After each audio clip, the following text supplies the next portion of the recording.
অনেক মেয়েরা বাবার কথা শুনতেই চায় না। এই বোনটি একটু নেশা করেছে। আর তখন নেশার মাতালে মাতালে বাসা দিকে যাচ্ছিল। বাবা ঘুমে পড়ে যাচ্ছে, মেয়ের জন্য ওয়েট করছে। দরজা টোকালো, দরজা খুললো, আর বাবার উপরে পড়ে গেল। আর মেয়েটা হাসলো। বাবা মেয়েকে কিচ্ছু বলো না। ঘড়ি দেখলো প্রায় 6টা বাজে। মেয়েটা ঘুমিয়ে পড়েছে। পরের দিন সকালবেলা বাবা বললো, কিরে আজকে আবার কোথায় যাবি? বাবা, যাবো তো এক জায়গায়, চুপ করো তুমি, এভাবে কথা বলল। আর তখন বাবা মন্দিরে আর ছেলের সাথে আবার কথা বলছিল। আর বাবা দেখতে পেল ছেলের সাথে জড়িয়ে ছবি তুলছে তার মেয়ে। বাবা দেখে অবাক হয়ে গেল। আর বাবা বোঝানোর চেষ্টা করলো, বাবা প্লিজ তুমি আমাকে বুঝিও না, বোঝার চেষ্টা কর।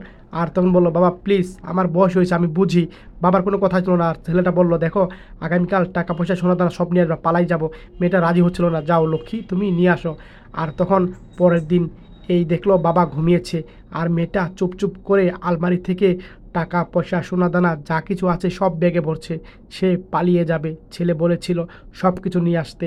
আর তার জন্য সব কিছু নিচ্ছে। আর বাবা ঘুমিয়ে আছে, বাবা বুঝতেই পারলো না। আর মেয়েটা চুপ করে নিয়ে আসলো। আর তখন বললো, এই নাও এনেছি সব, ব্যাগটা রাখো।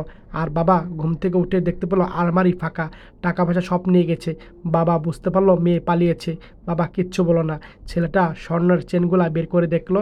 আর এদিকে জুতার ফিতা লাগাচ্ছিল। ছেলেটা তাকে রেখে চলে গেল সোনা দানা টাকা পয়সা নিয়ে। আর মেয়েটা তখন দৌড়ে বাবার কাছে গেল।